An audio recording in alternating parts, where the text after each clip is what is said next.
It's a powerful question at any time in our careers, but right now, with the rapid change, and I judge a lot of fear and confusion with the, application of using AI in different formats. One is that as we change from the technical perspective, a lot of people are concerned about their own value. I was driving through San Francisco the other day and I saw a billboard that said, "Don't hire humans."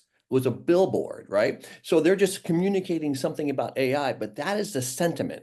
So leaders in the future, there's so many things. I'm sure everybody has great input on this, but clearly need to understand and reshape or properly shape the conversation about technology and how we're going to be using it, while really helping the people that work in the organizations understand the unique human-centered capabilities that they bring so that they feel value and that we're being used. And there's lots of them. I mean, the creativity, the innovation, how we learn to work with each other.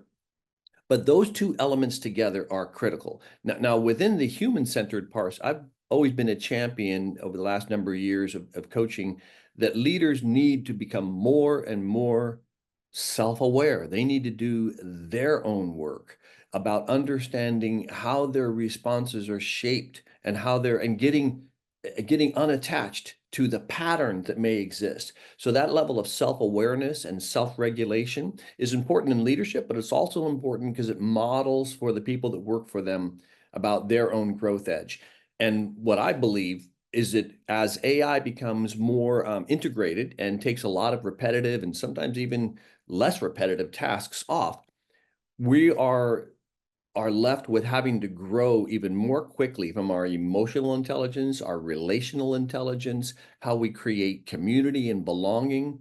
Because at the end of the day, as we offshore, all of these other tasks, we are the humans that are in this company. So it's technology and it's human capabilities. Mhm. I love this question. I love where you're going with it, Rod. I would add, as I've been thinking, I have a Gen Z child who's now in college.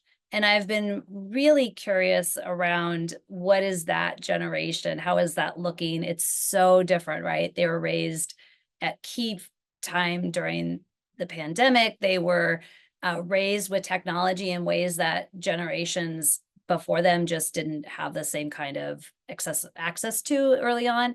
And there's two things that I think is going to be really critical for leaders as well. I think curiosity is one, like genuine curiosity.